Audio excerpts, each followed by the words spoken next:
Welcome back, sword and sorcery lovers. Before we begin, if you could just hit that subscribe button, it will be like an overflowing frothy jack of mead, my friend. Today, we will be concluding with Black Colossus story arc, as it was rendered in the Savage Swordist Conan series, number 2. So without further ado, let's begin. In the blackness of the desert night, a princess exits her tent, wrought with fright, stirring the men from around her campfire to her aid.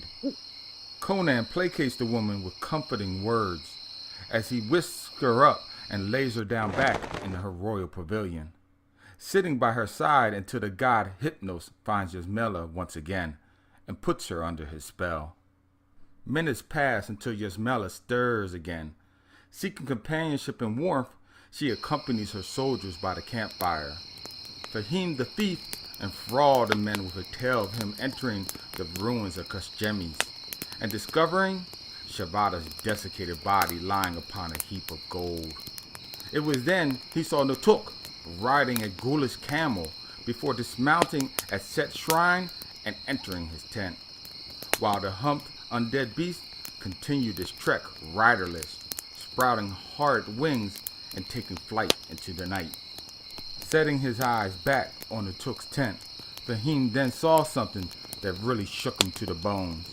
An ape-like, mannish brute shambled up to the tent and entered. While inside, only gibberish words and strange incantations were heard from afar.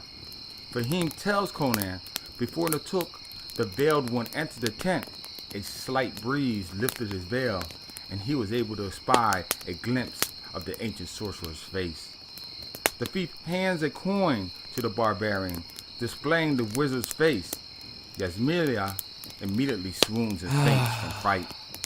Early the next day, the once Cimmerian rover turned military commander surveys the landscape and is perturbed by his findings. A great dust storm approaches his camp, and then suddenly, as if on command, dissipates, revealing war horses drawn by battle chariots. Conan, sensing a trap, instead of engaging the enemy, orders his troops to hold their position, and for his archers to ready their arrows to flight. He will confront this horde from an advantageous position.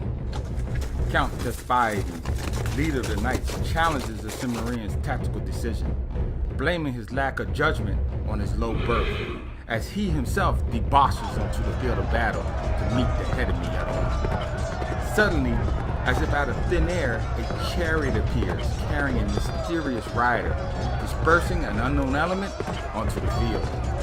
A violent explosion rocks the ground, as Despiades and his men are engulfed in flames, scorching horses and riders into a charred crisp, leaving the first meal on the field of battle for the vultures.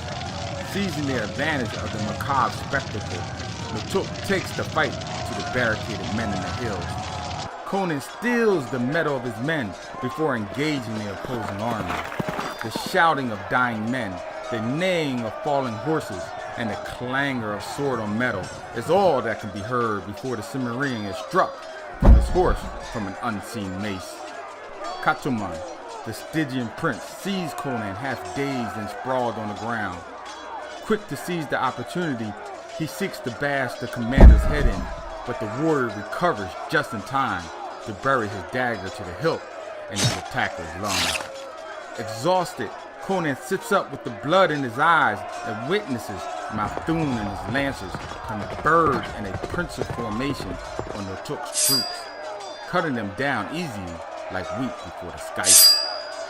Realizing the battle lost, Nutuk and his simian-like driver spur their ghoulish camel up the hill that gives quarter to the defenseless princess, quickly kidnapping her and buffeting their way past the battle-worn Conan.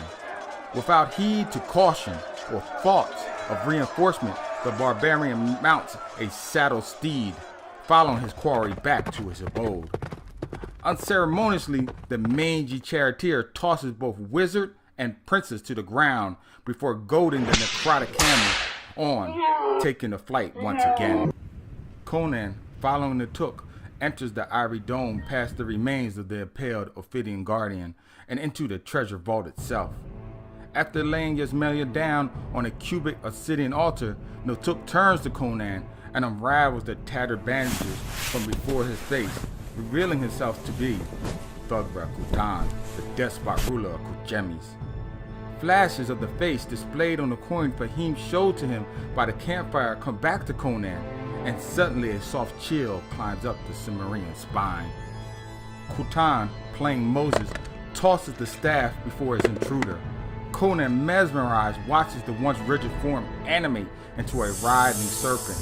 With a swift hack, the coiled form is cut asunder, and then turns to wood once again before Conan's very eyes.